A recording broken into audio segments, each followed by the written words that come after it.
Meaning of intarsia.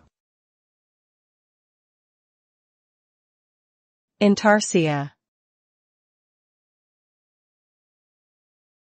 Intarsia. Intarsia. Intarsia. Intarsia refers to a woodworking technique that involves fitting together pieces of different types of wood to create a decorative pattern or picture. The process of creating an intarsia piece typically involves cutting and shaping the wooden pieces so that they fit together perfectly, often with the use of special saws and chisels. The pieces are then glued together to form the finished work, which can be used as a decoration or a functional item such as a table or cabinet. The term intarsia can also refer to similar decorative techniques used in other materials, such as textiles and ceramics.